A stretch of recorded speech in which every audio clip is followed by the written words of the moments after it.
Faces of the World in 30 Seconds by Mama Rab. Si Jojo Mob Jojo Binay mula sa isang itinalagang OIC ng Makati ni Pangulong Cory Aquino. Tumindig bilang lingkod bayan sa panahong magulo ang bansa.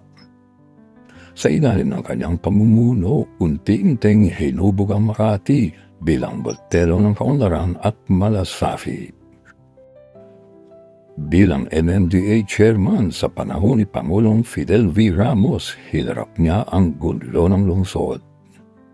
Bilang pangalawang pangulo sa ilalim ni Pinoy, naglingkod siya sa kabila ng putik na ibinato ng mga kalaban. Sa huli ang marka niya, isang Makating para sa tao ang nananatili.